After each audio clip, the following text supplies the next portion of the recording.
12 दिसंबर को हम लोग सिरामानी पहुंच गए थे। 12 दिसंबर को हम डिप्लॉयड हो गए।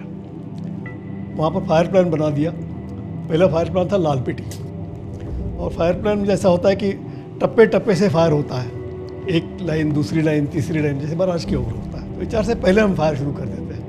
तो H-5 हमारा फायरिंग टाइम था, तो हमने शॉट और लाल पेटी बोल दिया और फायर प्लान शुरू हो गया। A B C D ये ऐसा चलता रहा। जब हम J के पहुँचे तो हमारा हमेशा जो OP ऑफिसर होता है उसका कांटेक्ट होता है। इस कोर्स है ना 6-5। मैंने 6-5 और 6-5 3-4 बार कॉल किया, उसका जवाब ही नहीं आया। फिर उसके उनके बैटरी कमांडर आए 6-1, उन्होंने बताया कि 6-5 विल कॉल यू। कुछ समय के बाद मुझे 6-1 ने बताया ड्वेल ऑन सीरियल जूलियट, मतलब जो जहाँ पर हमारे फायर थी वहीं पर रेट इंटेंस, मतलब फायर का रेट होता है वो नॉर्मल रेट होता है, मतलब 3 राउंड पर मिनट, इंटेंस में 6 राउंड पर मिनट।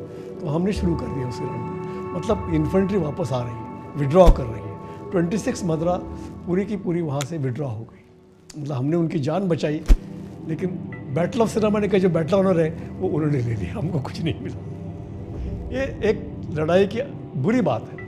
उस लड़ाई में हमारा OP ऑफिसर जब वो अटैक लीड कर रहा था, तो जो मैंने बताया राइट साइड में MMG थी, उन्होंने खोल दी और उसको बिल्कुल सिर में गोली लग गई, उसके TA को, उसके ऑपरेटर को, सभी वहीं पर ढेर हो गए।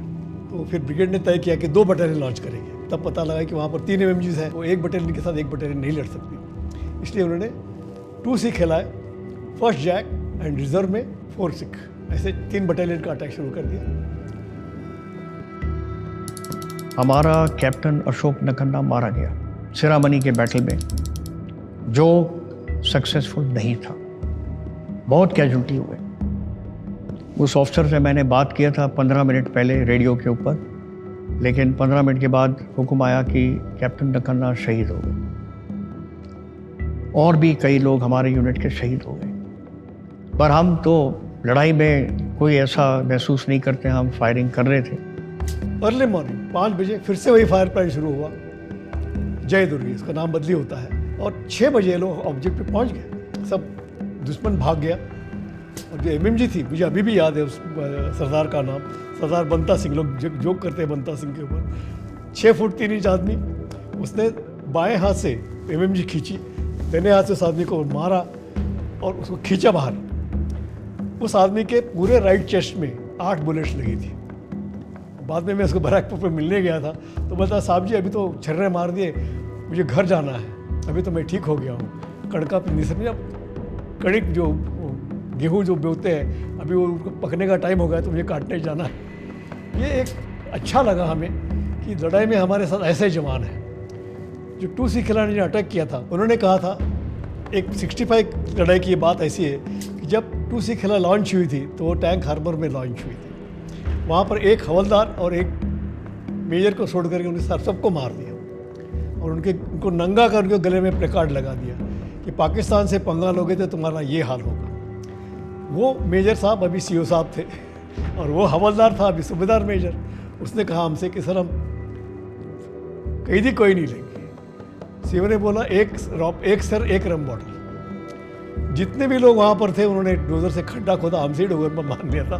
सारे लोगों को बोला खड्डे में हाथ ऊपर करके खड्डे में जाओ, और ग्रेनेड डाल दिए। 800 आदमी उन्होंने उधर ही मार दिया, सिर काट काट के गाड़ी रिटर्न में डाल दिए। और वह साहब जी कोई बात नहीं, 800 पर बॉटल तो मिल गई आज। तो this was how we fought the war. 71 साल में मैं लेफ्टिनेंट कर्नल था, इंजीनियर रेजिमेंट का CO, और हमारा फॉर्मेशन 54 डिवीज़न। पहली ड्यूटी हमारी थी कि हमारे JNK में जो रास्ता जाता था, उन दोनों में एक ही रास्ता था, पठानकोट टू जम्मू, और वो भी इंटरनेशनल बॉर्डर के बहुत ही पास था। तो वो रास्ता खुला रखने का हमारी जिम्मेवारी थी। लेकिन ऐसा भी हमें बोला गया था कि जब लड़ाई आएगी तो आप युद्ध पाकिस्तान के इलाके में ले जाएंगे, अपने इलाके में लड़ाई नहीं होनी चाहिए। वेस्टर्न थिएटर की सबसे बड़ी लड़ाई हुई बैटल ऑफ बसंतर। 16 दिसंबर 1971 को मेजर हनूत सिंह को बसंतर नदी को पार करके आगे बढ़ना था, लेकिन दुश्मन ने सभी इलाकों में माइंस बिछा रखी थी। 15 तारीख को हमने आखिरी बसंतर नदी क्रॉस की। ये सब पाकिस्तान को लगा था कि हम 3-4 दिन लगेंगे क्लियर करने के लिए। हमने ऐसा तब तक सीख लिया था कि 4 घंटे में क्रॉस कर गए। In between there were some very fine incidents. Minefield हम क्लियर करते हैं, उसमें से एक सेफ लेन निकालते हैं। ये रेस है, हमारी सेना आगे जाती है पहले या पाकिस्तान की सेना आगे आती है। जो पहले पहुंचता है वो जीत जाता है। जबकि हमारी सेना आगे जाती थी तो वो हमारे टैंक्स के टेल लाइट्स देखे, वो नज़ारा कभी भी हम नहीं भूल सकते। जब हमें पूछा गया कि भाई क्या हो रहा है, तो ऐसे 1 2 3 4 5 11 क्या गिन रहे हो? ऐसे मैं टैंक के टेल लाइट गिन रहा हूँ। ये सब निकल गए। So that was also a very, very memorable sight. ऐसे में एक टैंक था पूना हॉर्स रेजिमेंट के 2nd लेफ्टिनेंट अरुण खेत्रपाल का, जो सामने के 3 टैंक्स का नेतृत्व कर रहे थे। उन्होंने अकेले दुश्मन के 4 टैंक्स को तबाह कर दिया और 5वें टैंक को निशाना बनाते हुए चोटिल हो गए। इस पर जब उनके साथी ने उन्हें सलाह दी कि टैंक में आग लग चुकी है, थोड़ा पीछे जाकर आग बुझा के फिर आते हैं, बहादुर युवा ने जवाब दिया कि नहीं, हुक्म यह है कि 1 इंच भी पीछे नहीं हटना है। अरुण के साथ उनका साथ दे रहे मेजर होशियार सिंह दहिया, उन्होंने दुश्मन के तकरीबन 51 टैंक्स को ध्वस्त कर दिया और उनके इन्फेंट्री के लगभग 300 से 350 जवान मारे गए। युवा अरुण को मरणोपरांत वीरता के लिए मिलने वाला भारत का सबसे अव्वल पुरस्कार परमवीर चक्र से सम्मानित किया गया। अरुण खेत्रपाल, पहले ये बताऊं कि वो एक ब्रिगेडियर की बेटी थे। वो ब्रिगेडियर भी इंजीनियर्स का ब्रिगेडियर था, खेत्रपाल। वो मेरे टीचर थे। उन्होंने मुझे माइन वॉरफेयर सिखाया और वही सिखलाई मैंने बसंतर में इस्तेमाल की, उनके लिए रास्ता बनाने के लिए। वो रास्ता उनके लिए मार्टरडम और इमॉर्टैलिटी का हुआ। 21 साल का था बेटा। अभी 25 साल के लिए लोग बोलते हैं कि बच्चा है, उसको तकलीफ मत दो। That is what NDA teachers. जब हमारी पूरी रेजिमेंट, पूरी ब्रिगेड वहाँ पर मिली, तो 16 दिसंबर को दे लॉस्ट 62 टैंक्स। एक दिन में पूरी ब्रिगेड नेस्तनाबूद हो गई और उन्होंने 17 तारीख से युद्ध विराम मान लिया। एकदम से दोनों तरफ के गन्स बंद हो गई। बिकॉज ऑफ नाइट फायरिंग हमारी नाइट विजन भी गई थी, रात को कोई दिखाई नहीं दिया। 2-4 मिनट पता नहीं चला कि क्या हुआ। उसके बाद ख्याल आया कि हम जीत गए, युद्ध आ गया, ख़त्म हो गया। जब अवार्ड्स आए, मेरे रेजिमेंट का काम इतना अच्छा उनको पसंद आया कि हमारे रेजिमेंट में 1 महावीर चक्र, 3 वीर चक्र, 4 सेना मेडल, इतने अवार्ड्स मिले। और यूनिट को भी बैटल ऑनर बसंतर मिला। Now this poor chap Arun Khetrapal, imagine if he had died by disease, by accident, by drowning somewhere. Here he has gone as Paramveer Chakra, immortal, absolutely immortal. और हमने 110 dead bodies hospital sheets में, अच्छे सफ़ेद sheets में बंद करके उनको salute दे के वापस कर दिया। हमने लिखा कि ये बटालियन बड़ी अच्छी फाइट की है। उनके CO को पाकिस्तान ने निशाने ज़रूरत और what ever they have got. भारतीय वायुसेना ने पूरे युद्ध के दौरान पश्चिम से कुल 4000 सॉर्टीज यानी कि उड़ानें भरी और पूर्व की तरफ से कुल 1978 उड़ानें भरी गई। मुश्किल परिस्थितियों में हेलीकॉप्टर्स और स्पेशल जेट्स की मदद से इन्फेंट्री को अपने सही ठिकाने पर छोड़ा और वापस अपनी पोस्ट पर ले आए। तो मैं और मेरा एक बैचमेट फ्लाइंग ऑफिसर ओबरॉय, हमने सबसे ज़्यादा फ्लाइंग किया था इस वॉर में। कि क्या हुआ कि ये जब हमने 15 को सॉर्टीज़ किए थे, तो उस टाइम हमें बताया गया नेक्स्ट आपका ड्रॉप स्ट्रीट्स ऑफ ढाका पे होगा। तो बैटल अभी तो आप हेलीपैड पे लैंड कर रहे हैं, वहाँ पे तो आपको ऊपर से बिल्डिंग से कहीं से भी फायर आएगा, तो chances of survival are very very less. ऐसे हमें डराया था। ग्राउंड सिचुएशन हमें पता नहीं था और इंटेलिजेंस रिपोर्ट्स भी उतना क्लियर नहीं था कि इंडियन ट्रूप्स कहाँ तक पहुँचे, क्योंकि कम्युनिकेशन तो काफ़ी ख़राब था। लेकिन ऐसे नहीं हुआ, क्योंकि बीच में ये बॉम्बिंग भी हुआ ढाका में, गवर्नर्स हाउस का बॉम्बिंग, रनवे का बॉम्बिंग, और ये भी है कि जब पैराट्रूपर्स भी पहुँचे इर्द गिर्द, तो वो भी उनको हिला के रख दिया था कि पैराट्रूपर्स भी आ गए हैं और ये ग्राउंड से भी फोर्सेस आ रहे हैं। पाकिस्तान के भी लोग काफ़ी मरे हुए थे, हमने देखे जब हम पोजीशन ऑक्यूपाई कर रहे थे, काफ़ी मरे थे। तो मैंने हुक्म दिया इनको उठा के दफना दो। एक पाकिस्तान लड़के की बीवी की चिट्ठी थी जेब में, उर्दू में थी, मुझे तो उर्दू आता नहीं है, मेरी पलटन डोगरा है, हिमाचल के हैं। उन्होंने चिट्ठी पढ़ी, एक ने बोला साहब इसकी बीवी की चिट्ठी है। पर क्या करेंगे, लड़ाई चल रही है, हमने उसको दफना दिया।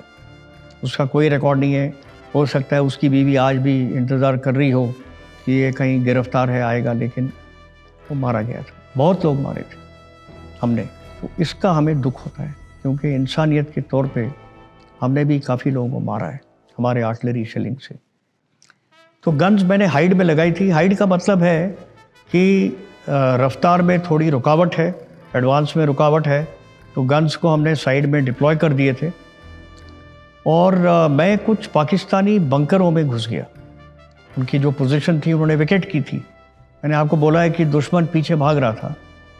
तो जब मैंने बंकर में एक्चुअली गलत काम किया मैंने, क्योंकि कोई भी मुझे शूट कर सकता था, लेकिन जैसे मैंने आपको बोला हम बच्चे ही तो थे, हम नादान थे, हमें इतनी अकल नहीं थी, जो आज अकल है उतनी नहीं थी। तो 2 लोगों को लेके, मेरी भी स्टैंड गन थी, हम अंदर घुस गए। 3-4 बंकर के बाद मैंने देखा कि एक मुझे ब्रीफ केस मिला। मैंने खोला उसको, उसमें बहुत चिट्ठियाँ थी, और वो उस ऑफिसर का नाम था लेफ्टिनेंट कुर्बान अली रज़ा। उसकी गर्लफ्रेंड ने काफ़ी चिट्ठियाँ लिखी थी। मेरे ख्याल से उनकी शादी तय होने वाली थी, लेकिन जैसे हिंदुस्तान में भी होता है, फ़ौजी से कोई शादी नहीं करता है। लड़की के माँ बाप सोचते हैं कि लड़कियों को अच्छी जगह मिले, फ़ौजी डिमांड में नहीं थे उस टाइम, तो अभी मालूम नहीं है। मेरे ख्याल पाकिस्तान में वही हालत थी, क्योंकि उस लड़की के माता और पिता शायद मंजूर नहीं थे इस ऑफिसर से करने के लिए, तो इसलिए उसके कोई रिश्तेदार तय कर रहे थे। ये सब उसने उस चिट्ठी में लिखा है। उसने ये भी लिखा है कि हालात ख़राब हैं और इंडिया हमारे ऊपर हमला कर सकता है, इसलिए पाकिस्तान में तैनात हो गए हैं, लड़ाई की तैयारी शुरू हो गई है। और ये चिट्ठी है तकरीबन अगस्त-सितंबर की। इस चिट्ठी को मैंने पकड़ लिया, पूरा ब्रीफकेस मैंने ले लिया। उसमें इस ऑफिसर का फ़ोटो भी था, उसके गर्लफ्रेंड का भी फ़ोटो था, सब थे। मैंने ब्रीफकेस अपने गाड़ी में रख ली। कुछ ही घंटों में जब वो ऑब्स्टिकल था वो क्लियर हो गया, तो हमारी गन्स आगे चली गई। जब ढाका की ओर हमारी फौजें निकल पड़ी 4 डिफरेंट डायरेक्शन से, मेन फोर्स तंगेल से निकल पड़ा, और ढाका में जब वो घुस गए तब नियाजी को और कोई रास्ता ही नहीं था। रात को 16 तारीख को हमें मालूम नहीं था कि ढाका में सरेंडर हो गया, ये हमें मालूम नहीं था। मैं बाहर खड़ा था, अपनी गन्स को रीअरेंज कर रहा था, क्योंकि एक गन को मूव करने के लिए बड़ा ट्रैक्टर होता है। उस टाइम मेरे सामने एक गाड़ी आ गई। उस गाड़ी में से एक अफसर उतरा, काली डांगरी उसने पहनी थी। हमारे भी आर्मर्ड कोर टैंक वाले काली डांगरी पहनते हैं। तो मैंने सोचा ये इंडियन आर्मी का ऑफिसर है, उसके कैप्टन के रैंक थे, मैं तो सेकंड लेफ्टिनेंट था। मैंने उसको सैल्यूट किया और तब उसने मुझे बोला कि लड़ाई समाप्त हो गई है।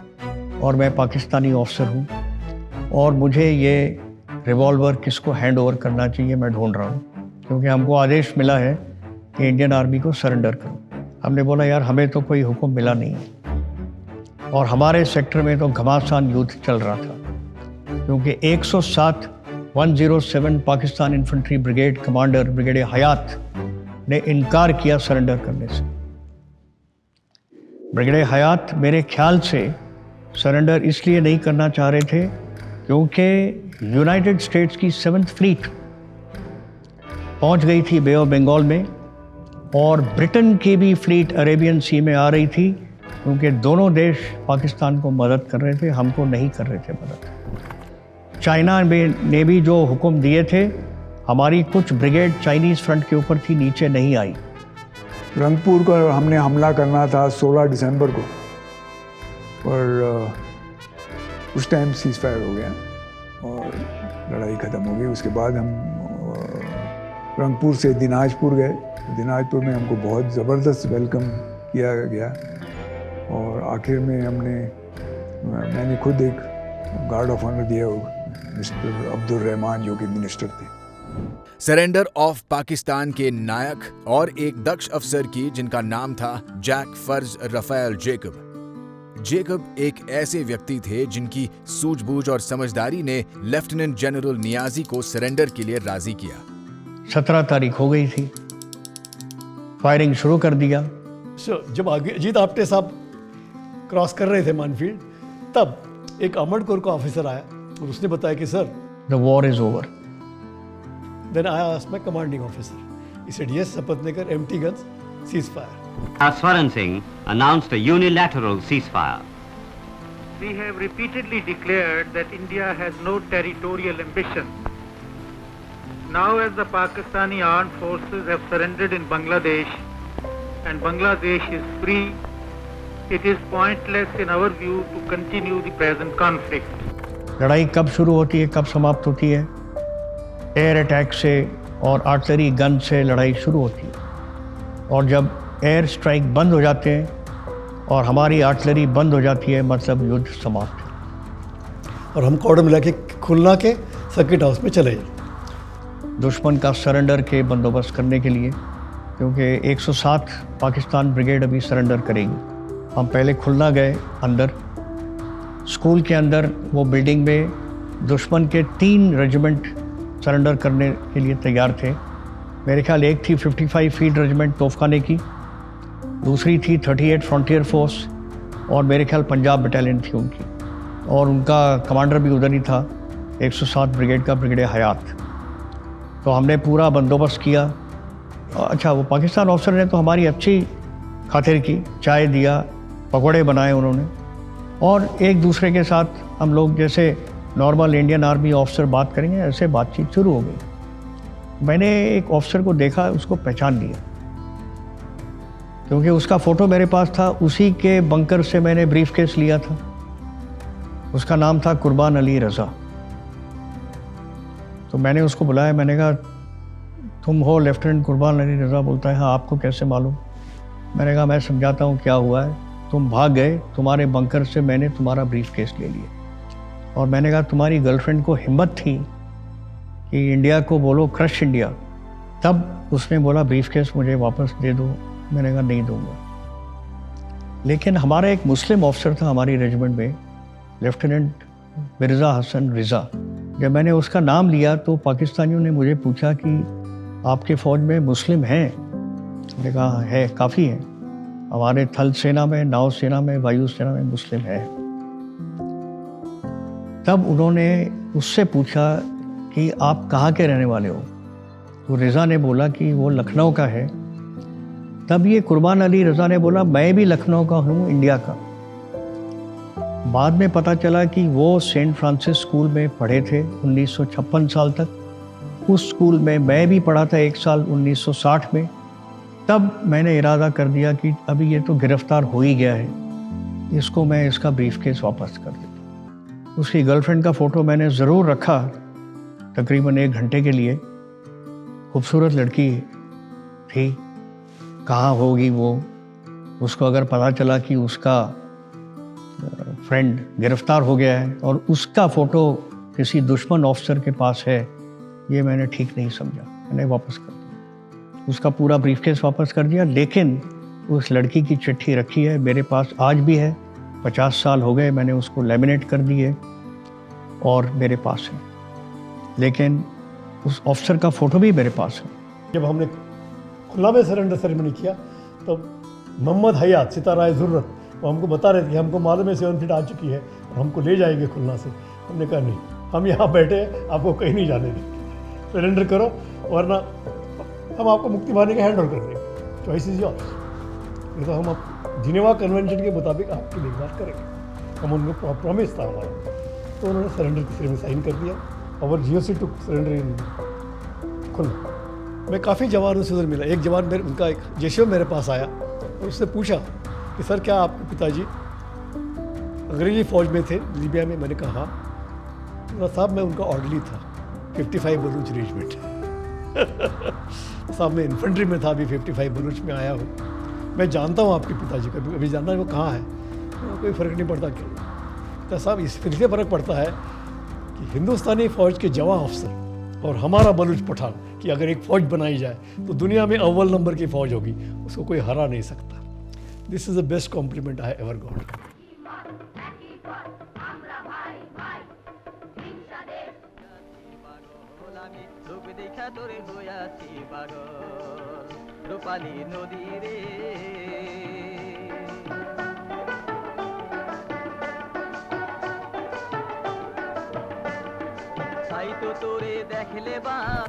तो अगरतला में आके हमें बताया गया कि हमें ले जाना है अब ढाका। 5 मी-4s और 3 चेतक्स और हमारे जितने भी पायलट्स थे, फ्लाइट कमांडर थे फ्लाइट लेफ्टिनेंट वेद और स्क्वाड्रन लीडर संधू, उन्होंने ये तय कर दिया था कि सारे पायलट्स और सारे हमारे जो जितने भी क्रू है वो जाएंगे ढाका इस 5 हेलीकॉप्टर में। वैसे तो हमारे इंस्ट्रक्शंस जो मिला था ऊपर से कि इसमें ये नहीं जाएंगे, लेकिन इन्होंने बोला नहीं हमने तो लड़ी है, तो हमें जाना चाहिए, वहाँ पे देखना चाहिए कि सरेंडर में होता क्या है। तो हम सब उसमें चले गए और हमें बताया गया कि ये सरेंडर सेरेमनी रेस कोर्स में होना है। पूरा वहाँ पे रोड पे काफ़ी क्राउड था और सब चीयर कर रहे थे बंगाली में, जय बांग्ला ये करके और कईयों के पास वो उनका फ्लैग भी था। उस टाइम का बांग्लादेश का जो फ्लैग उन्होंने बनाया था, बीच में उनका मैप भी था और हमें चीयर करते हम पहुंच गए वहाँ पे जब हम पहुँचे तो ये सब रेडी हो गए थे। ब्रिगेडियर हयात ने उनके अफसरों को मार्च इन करा के उनका रिवॉल्वर और एपलेट्स निकाल के मेजर जनरल दलबीर सिंह जो general officer commanding 9 infantry division थे उनको हैंड ओवर कर दिया। मैं मौजूद था उधर। हमें तो वो नज़र नहीं आया, लेकिन हम पीछे खड़े थे और हम बातचीत कर रहे थे। ये जो अभी पाकिस्तान से बांग्लादेश हो गया कि आप लोग इतने जल्दी ढाका पहुंच गए, हमें तो कभी ये सोच भी नहीं सकते थे कि वॉर इतनी जल्दी ख़त्म हो जाएगा और हम जीत लेंगे और एक ऐसा एक नया नेशन पैदा होगा 16 दिसंबर को। तो वो तो बहुत ही खुश थे। They sign the thing and 93,000 troops they all surrendered. They put their arms down and general Niazi took out his revolver and gave it to general Arora. That was the significance of the surrender. Second world war में भी इतने troops का surrender हुआ नहीं था और वो भी ओपन में, क्योंकि सिर्फ युद्ध में है कि रनर्स अप नहीं होता, एक ही होता है विक्टर, बाकी डिफीटेड पर्सन। हमने कब्जा कर लिया था पाकिस्तान की ऑफिसर्स मेस। 18 तारीख को मेरा बर्थडे और बाकी 2 अफसरों का बर्थडे बढ़िया मनाया गया। पाकिस्तान के सामग्रियों के साथ हमारी केक बनाई गई और पूरा जैसे कि हम नॉर्मल हालत में करते हैं वैसे काम हुआ। ये सारे जो अत्याचार हुआ था उनका बदला मिल गया था। ऐसी चीज़ फिर से दोबारा शायद ही हो सकती है। फौजी भी, आप यूनिफॉर्म पहनने से आप फौजी भी हो सकते हैं। वीर किधर से आता है? इसमें हर एक आदमी के 2 डर होता है दिल में। एक तो अपना खुद का, मेरा बदन, मेरे फैमिली को क्या होगा, मेरे पैर जाएगा तो क्या होगा। दूसरा डर होता है फेलियर का, मैं अपना काम न कर पाऊँ, मेरे यूनिट को क्या होगा, मेरे फॉर्मेशन को क्या होगा, मेरे साथी क्या बोलेंगे।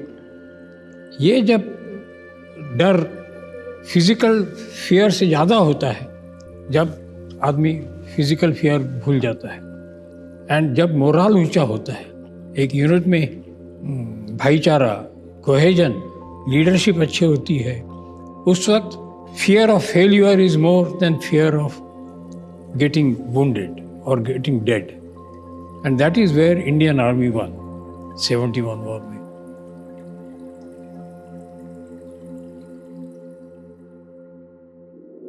Now, we were told to withdraw immediately on 23rd December and deploy in Western sector.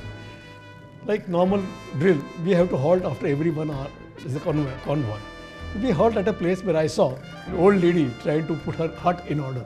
तो मैंने उस बुढ़िया को पूछा कि आपको कैसा लग रहा है, बंगाल आज़ाद हो गया है। उसने जो शब्द बंगाली में बोले वो मुझे इतने चुभे कि हमको लगा कि हमारी ज़िंदगी बेकार है, हमने लड़ना बेकार है। उसने क्या बोला मालूम है बंगाली में? सरकार युद्ध करबे आमादेर की लाभ, two governments fight, how did it benefit मी।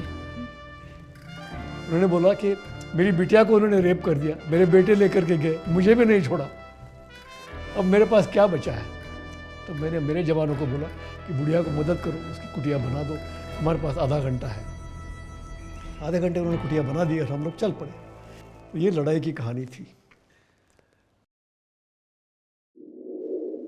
जिस तरीके से हमारे फोर्सेस को स्विच किया ईस्टर्न सेक्टर से वेस्टर्न फ्रंट में, जिस तरीके से रेलगाड़ियां चलाई, जिस तरीके से हवाई जहाज़ों ने हमें एयरलिफ्ट दिया। मैंने उतना मेंशन नहीं किया, हमारे जो टेक्निकल स्टाफ थे वो बिल्कुल राउंड द क्लॉक काम करते थे, उनको पूरा क्रेडिट देना चाहते हैं। हमारी फैमिलीज हमारी अनसंग हीरोज़ है। हम हमारी बात करती है, हमारे जवान की बात करती, उनको महावीर चक्र दिया, उनको वीर चक्र दिया। ऐसा कहा जाता है कि fear of the unknown is worse than the fear of the known. घर वाले क्या होता है, उन दोनों में टेलीफोन नहीं था, कुछ नहीं था, टीवी नहीं था, वो रेडियो पे आता था। In my own unit my wife कितनी साल की होगी, 33 साल की, 120 फैमिलीज थी, उनकी जवाबदेरी उनके ऊपर। वो जवाबदेरी देख के भी वो हॉस्पिटल में जाके जो हमारे पेशेंट्स आते थे उसको मदद करते थे। वो एक तरह से हमें फॉर्म भेज देती है। जब आदमी को तसल्ली हो कि घर में सब कुछ ठीक है, पीपल डरे नहीं है। कैन यू इमेजिन, लड़ाई में चिट्ठी आ जाए घर से कि हमारी फिक्र मत करो, अभी आपकी जिम्मेवारी है, आप काम करो, भगवान आपकी देखभाल करेगा। कौन सा आदमी पीछे रहेगा? So our ladies are most wonderful, they get much more share than we actually publicise. Victory is always great view. जैसे मैंने बताया, हमको दिल्ली बुलाया गया और रिपब्लिक डे परेड के लिए, विक्ट्री परेड के लिए, और पीपल वर डिलीरियस। हमारे व्हेन वी आर मार्चिंग और राजपथ उधर तक, रेड फोर्ट तक, तो सभी garland were being thrown at us, man. But at the end of it, it is always sad to lose, our comrades, and especially sad because there were so many unsung heroes. Out of 68 who were killed, only 4 got awards. I think many more should have got awards, but that is life. As a famous hero of 1965, Brigadier Desmond Head, is known for his Battle of Dograi, Mahavir चक्र। वो बोलते हैं कि, मैं English में बोलूँगा कि in battle a soldier gets no reward but the honour and glory of his battalion. तो उसी को हम मद्देनजर रखते हुए वी कंसोल आवरसेल्व्स कि भाई that is what it is. 65 में हमारा ने हिस्सा लिया था, लेकिन उस वक्त 3 वीर चक्र, 4 सेना मेडल काफ़ी अवार्ड मिले थे रेजिमेंट को, लेकिन इस लड़ाई में हमें एक भी अवार्ड नहीं मिला। वजह ये थी कि जैसोर हमने जैसे दुश्मन ने खाली किया तो 14 पंजाब में जैसोर कैंटीन लूट गया। इसलिए जनरल दलबीर सिंह हमसे नाराज़ हो गए, किसी को अवार्ड नहीं मिलेगा। तो जो भी अवार्ड मिले हैं महावीर चक्र वगैरह 8 दिसंबर से पहले मिले हैं। 8 दिसंबर के बाद किसी को भी अवार्ड नहीं मिला है। वरना मैं, अजीत आप्टे, मेरे 3 जीपीओ, हम सभी वी आर रिकमेंडेड फॉर वीर चक्र, सहस्त्रबुद्धे रिकमेंडेड फॉर महावीर चक्र, और किसी को भी अवार्ड नहीं मिला। एक हमारी अफसोस है, हमने देखा 71 वॉर में एक कमांडिंग ऑफिसर इतना डर गया था कि वो अपने बंकर में बैठा रहा, बाद में उसने अपने खुद का साइटेशन लिख लिया महावीर चक्र। बंकर में बैठे बैठे महावीर चक्र लिख लिया उसने। ऐसा भी होता है, इसलिए कहते हैं युद्धस्य कथा रम्या। संस्कृत में क्यों कहा ऐसा? रम्य मतलब क्या? रमणीय, एनग्रॉसिंग। सच क्या होता है किसी लड़ाई वालों को ही पता होता है, जो मरता है उसको सच पता होता है, वो किसी को बता नहीं सकता। इसलिए हमने अभी टेकअप किया है, ब्रिगेडियर अभिजीत आप्टे, प्रेजेंट जो सीओ है कर्नल शर्मा, हमने सब मिलकर के अभी 50 साल के बाद कम से कम हमारी जो सेवा थी तोपखाने की, उसको एक पहचान देने के लिए हमने थिएटर ऑनर्स मांगे हैं और जैसोर खुलना और बांग्लादेश के, और बैटल ऑनर्स मार रहे हैं सिरावानी की। सिरावानी की लड़ाई अगर हम जीती है तो तोपखाने का रण जीती, ये मैं बड़े अभिमान के साथ कह सकता हूँ। इस युद्ध में सबसे बेहतर चीज़ जो हुई कि देश एक था। अभी ऐसा है कि 1971 साल की लड़ाई तो 50 साल हो गए। अगली पीढ़ी को मालूम होना चाहिए, तो हमारे देश ने जो आज़ादी पाई है 1947 में, ये भी आसानी से नहीं पाई है। देश का टुकड़े हो गए। लेकिन मेरे हिसाब से मिलिट्री सर्विस कंपलसरी होना चाहिए। हर एक नौजवान 18 से लेके 22 की उम्र तक फौज में भर्ती होना चाहिए। उसको मालूम होना चाहिए कि क्या कठिनाइयाँ हैं।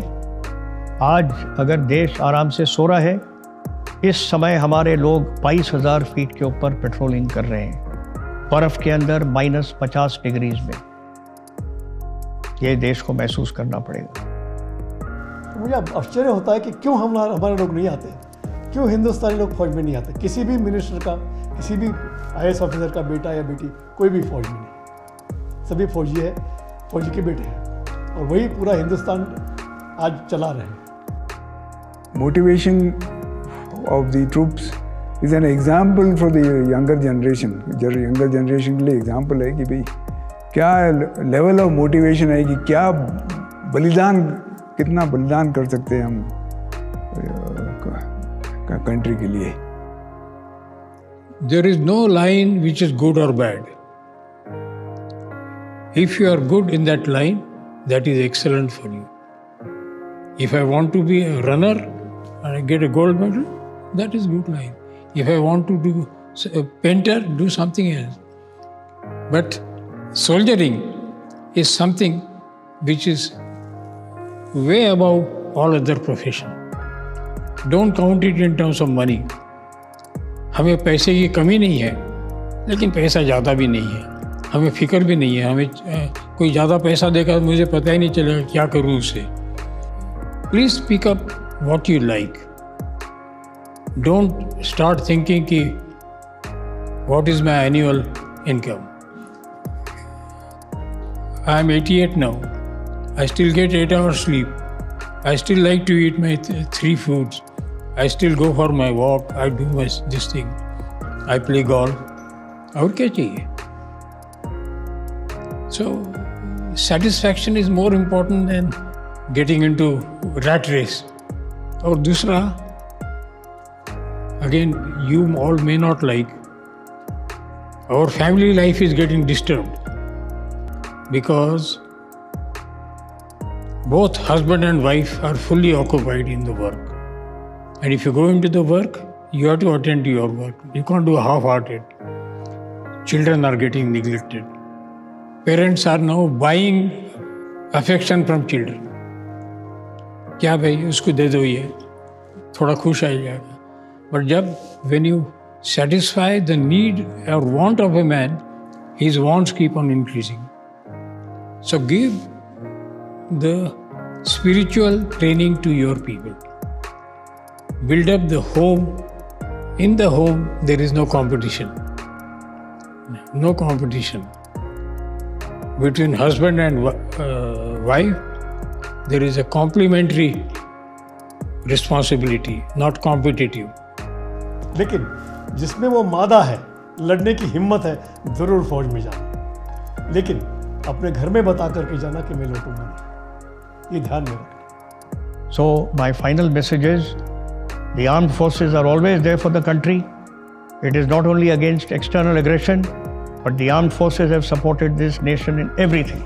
Whether it is earthquake, whether it is internal disturbance, you name it, the Army, Navy and Air Force have been the bastions of security of this nation, and that's why we are proud to have worn the uniform. इस जंग में जिन शूरवीरों ने अपने प्राण खोए और जिन वीरों के परिवारों ने अपने लाल खोए, उन सभी योद्धाओं और उनके परिवारों को उड़चलों सच्चे मन से और पूरे आदर के साथ याद करता है और उन्हें श्रद्धांजलि अर्पित करता है।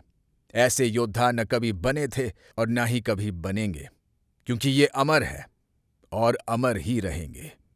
जय हिंद, अमर जवान।